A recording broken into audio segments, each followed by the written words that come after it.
আসসালামু আলাইকুম ভিউয়ার্স। আশা করি সকলে ভালো আছেন। তো চলে আসলাম আপনাদের মাঝে আবারও একটি নতুন নিয়োগ বিজ্ঞপ্তি নিয়ে, যেটি হচ্ছে সিভিল সার্জনের কার্যালয় ময়মনসিংহ। তো এটি প্রকাশিত হয় ২/৫/২০২৪ খ্রিস্টাব্দে। এটি পুরোপুরি একটি সরকারি নিয়োগ বিজ্ঞপ্তি, যেখানে আপনাদের ৬টি ক্যাটাগরিতে ২৬১ জন লোক নিয়োগ করা হবে। তো এখানকার পদের নাম, পদের সংখ্যা, বেতন স্কেল, শিক্ষাগত যোগ্যতা, অভিজ্ঞতা এবং কোন জেলার প্রার্থীগণ আবেদন করতে পারবেন এবং কোন জেলার প্রার্থীগণ আবেদন করতে পারবেন না। তাছাড়া এটা অনলাইনে কিভাবে আবেদন করবেন, আবেদনের শুরুর তারিখ এবং শেষের তারিখ, সব বিস্তারিত তথ্য আমি এই ভিডিওর মাধ্যমেই আপনাদেরকে জানাবো। তবে পুরো ভিডিওটি শুরু করার আগে আপনাদের মাঝে আমার ছোট্ট একটা রিকোয়েস্ট। আপনারা যারা আমার চ্যানেলে আছেন তাদেরকে অসংখ্য ধন্যবাদ ও স্বাগতম। আর যারা নাই তারা ইউটিউবে গিয়ে সার্চ করবেন গোল্ডেন জব এক্সপ্রেস। এটি সার্চ করলেই আমাদের চ্যানেলটি পাবেন এবং এখানে সরকারি বেসরকারি সব ধরনের চাকরির আপডেট ভিডিও পাবেন।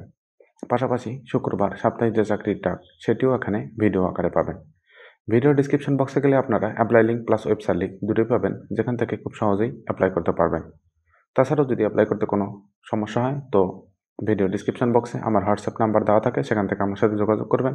আমি আপনাদেরকে যথেষ্ট পরিমাণে হেল্প করব। তো সবশেষ আপনাদের মাঝে একটাই কথা, যে আমার চ্যানেলটি দয়া করে সাবস্ক্রাইব করবেন, লাইক করবেন, কমেন্টস করবেন, শেয়ার করবেন এবং পাশে থাকা বেল আইকনটি চাপ দেবেন, যাতে আর আপডেট ভিডিও আমি পাবলিশ করার সাথে সাথেই আপনাদের মাঝে পৌঁছে যায়।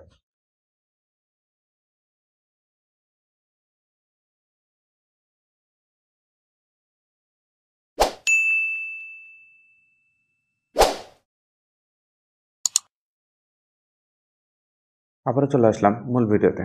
এটি হচ্ছে সিভিল সার্জন কার্যালয় ময়মনসিংহ, যেটি প্রকাশিত হয় ২/৫/২০২৪ খ্রিস্টাব্দ। তো এটি একটি সরকারি নিয়োগ বিজ্ঞপ্তি, যেখানে ৬টি ক্যাটাগরিতে ২৬১ জন লোক নিয়োগ করা হবে। নিয়োগ বিজ্ঞপ্তি স্বাস্থ্যসেবা বিভাগ, স্বাস্থ্য ও পরিবার কল্যাণ মন্ত্রণালয়, স্মারক নম্বর এত। মূল পত্রে ছাড়পত্র মোতাবেক সিভিল সার্জনের কার্যালয় ময়মনসিংহ এর নিয়ন্ত্রণাধীন বিভিন্ন স্বাস্থ্য প্রতিষ্ঠানসমূহের স্থায়ী ও অস্থায়ী রাজস্ব খাতে ১১ থেকে ২০ গ্রেডভুক্ত নিম্নলিখিত পদসমূহের জনবল নিয়োগের লক্ষ্যে বাংলাদেশের প্রকৃত নাগরিকদের নিকট হতে নিম্নবর্ণিত শর্ত সাপেক্ষে এই ওয়েবসাইটের মাধ্যমে, যেটি আমার ডিসক্রিপশন বক্সে আপনারা খুব সহজেই পেয়ে যাবেন, অনলাইনে আবেদনপত্র আহ্বান করা যাচ্ছে। অনলাইন ব্যতীত কোনো আবেদন গ্রহণযোগ্য হবে না। তো প্রথমে যেটি দিছে পদের নাম, সেটি হচ্ছে পরিসংখ্যানবিদ। এখানে পদের সংখ্যা হচ্ছে ৭। আর জাতীয় গ্রেড ও বেতন স্কেল ২০১৫ অনুযায়ী গ্রেড হলো ১৪, বেতন হলো ১০,২০০ থেকে ২৪,৬৮ টাকা। শিক্ষাগত যোগ্যতা ও অভিজ্ঞতা: ক নম্বর, কোনো স্বীকৃত বিশ্ববিদ্যালয় হতে পরিসংখ্যান, গণিত বা অর্থনীতি বিষয়ে স্নাতক বা সমমানের ডিগ্রি। খ নম্বর, কম্পিউটার চালানোর দক্ষতা ও অভিজ্ঞতা থাকতে হবে। এখন যে সকল জেলার প্রার্থীগণ আবেদন করতে পারবেন। ১ নম্বর লাগছে, সকল পদের ক্ষেত্রে শুধুমাত্র ময়মনসিংহ জেলার স্থায়ী বাসিন্দাগণ আবেদন করতে পারবেন। ময়মনসিংহ ছাড়া অন্য কোনো জেলার বাসিন্দাগণ আবেদন করতে পারবেন না। তবে স্বাস্থ্য সহকারী পদের ক্ষেত্রে সংশ্লিষ্ট সাবেক ওয়ার্ড বা সংশ্লিষ্ট ইউনিয়নের স্থায়ী বাসিন্দা হতে হবে। সংশ্লিষ্ট ওয়ার্ডে উপযুক্ত প্রার্থী না পাওয়া গেলে একই ইউনিয়ন পার্শ্ববর্তী ওয়ার্ড হতে নির্বাচন করা হবে। ২ নম্বর লাগছে, স্বাস্থ্য সহকারীর শূন্য পদের তালিকা সিভিল সার্জন অফিস ময়মনসিংহ এবং ময়মনসিংহ জেলার সকল উপজেলা স্বাস্থ্য কমপ্লেক্সে পাওয়া যাবে। ২ নম্বর যেটি সেটি হচ্ছে স্টোর কিপার। এখানে পদের সংখ্যা আছে ১২ জন। এটা গ্রেড হলো ১৬। এটা হলো বেতন স্কেল ৯,৩০০ থেকে ২২,৪৯০ টাকা। এটা শিক্ষাগত যোগ্যতা: ক নম্বর, কোনো স্বীকৃত বোর্ড হতে উচ্চ মাধ্যমিক সার্টিফিকেট বা সমানের পরীক্ষায় উত্তীর্ণ।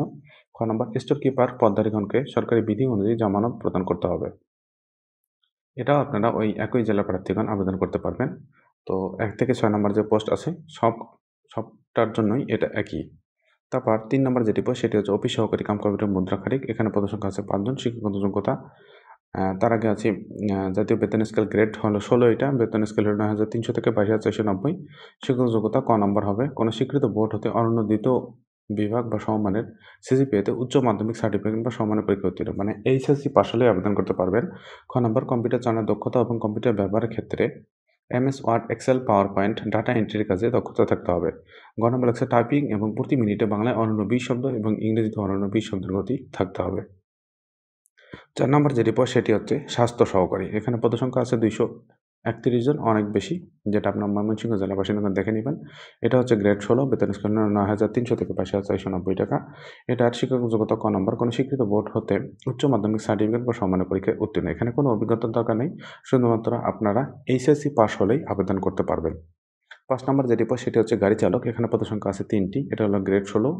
এটার বেতন স্কেল হলো ৯,৩০০ থেকে ২২,৪৯০। শিক্ষাগত যোগ্যতা: ক নম্বর, কোনো স্বীকৃত বোর্ড হতে জুনিয়র স্কুল সার্টিফিকেট বা সমমানের পরীক্ষায় উত্তীর্ণ। খ নম্বর, হালকা গাড়ি চালানোর বৈধ হালকা ড্রাইভিং লাইসেন্স থাকতে হবে এবং গ নম্বর, অভিজ্ঞ সম্পন্ন চালকগণ অগ্রাধিকার দেওয়া হবে। তারপর 6 নম্বর যে রিপোর্ট সেটা হচ্ছে ল্যাবরেটরি অ্যাটেন্ডেন্ট। এটা পদসংখ্যা আছে ৩ জন।